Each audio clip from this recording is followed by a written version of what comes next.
আসসালামু আলাইকুম। আজকে মজাদার গাজরের পায়েস রেসিপি নিয়ে চলে এসেছি। এজন্য একটি প্যানে আমি ঘি দিয়ে দিচ্ছি সামান্য পরিমাণে।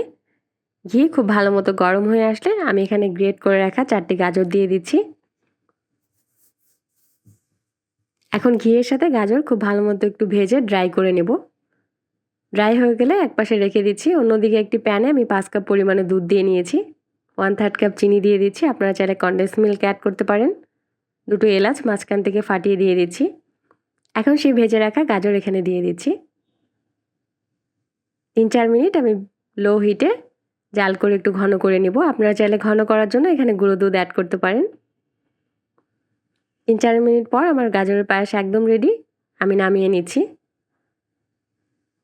এখন কিছুটা পাতলা মনে হলেও ঠান্ডা হওয়ার পর এটা অনেকটা ঘন হয়ে যাবে। আপনারা এটা ফ্রিজে রেখে পরিবেশন করতে পারেন। ঠান্ডা খেতে এটা ভীষণ মজার হয়ে থাকে।